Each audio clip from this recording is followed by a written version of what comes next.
Hai semua. Semua orang tentu pernah marah, dan itu merupakan hal yang sangat wajar.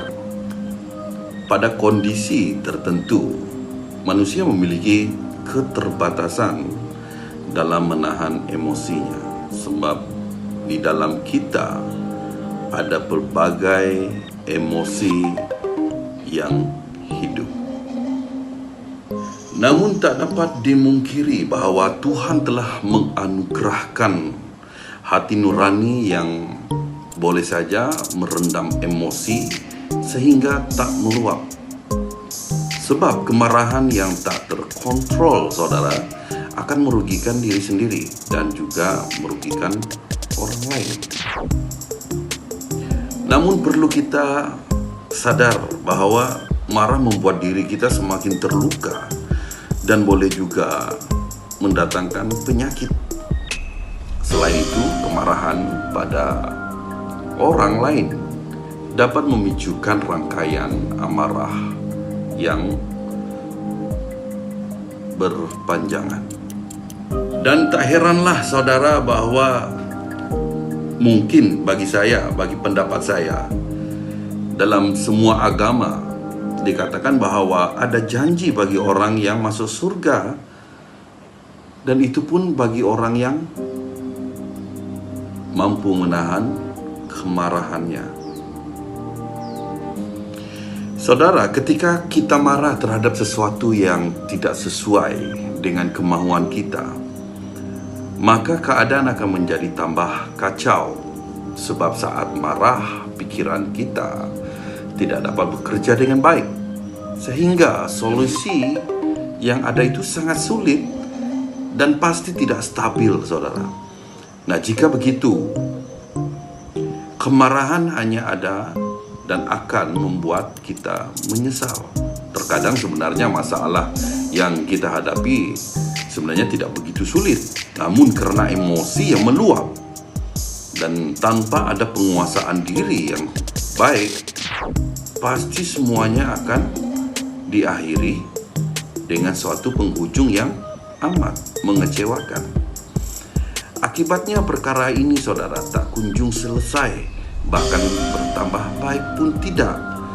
Jika sudah demikian, hanya penyesalan yang menghampirimu. Ada satu pandangan dari seorang tokoh yang berkata, kemarahan besar hanya ada dalam dada orang-orang yang berfikiran bodoh.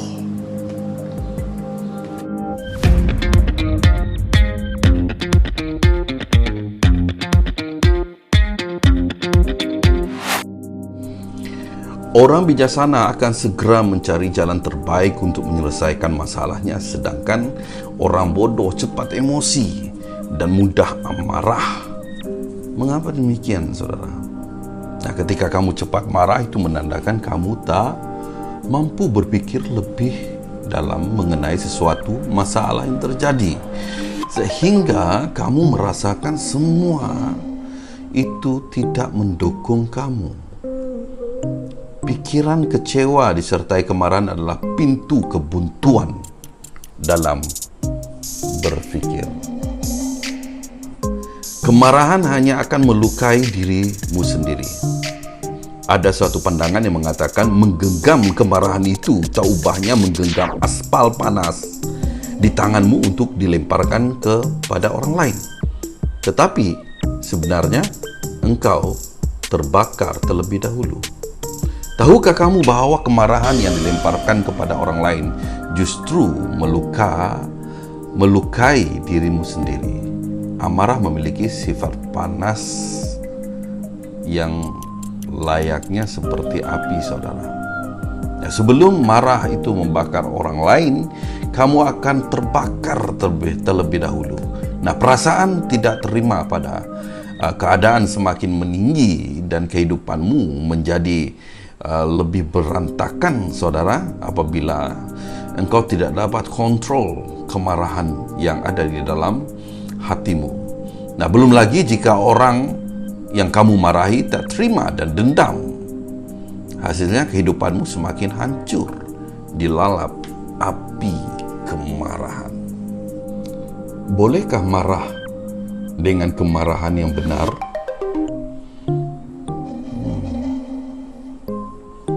Anda rasa boleh tak?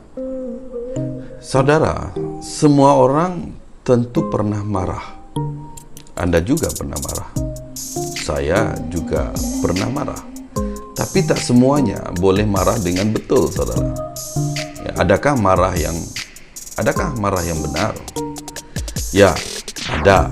Yaitu ketika kamu boleh marah kepada orang dengan kadar tidak berlebihan di waktu yang sesuai, sehingga caramu tidak menyakitkan siapa-siapa. Misal, sebagai orang tua kamu boleh marah ketika anak melakukan kesalahan. Gunakan cara marah yang benar, yakni tanpa kekerasan. Namun nyatanya, marah secara benar ini cukup susah, saudara, untuk dilakukan, sebab saat marah emosi menjadi gebu-gebu, ya, meledak, meletup, dan tak terkontrol. Oleh kerana itu, jika tak mampu melakukan dengan benar, sebaiknya jangan biar dirimu marah.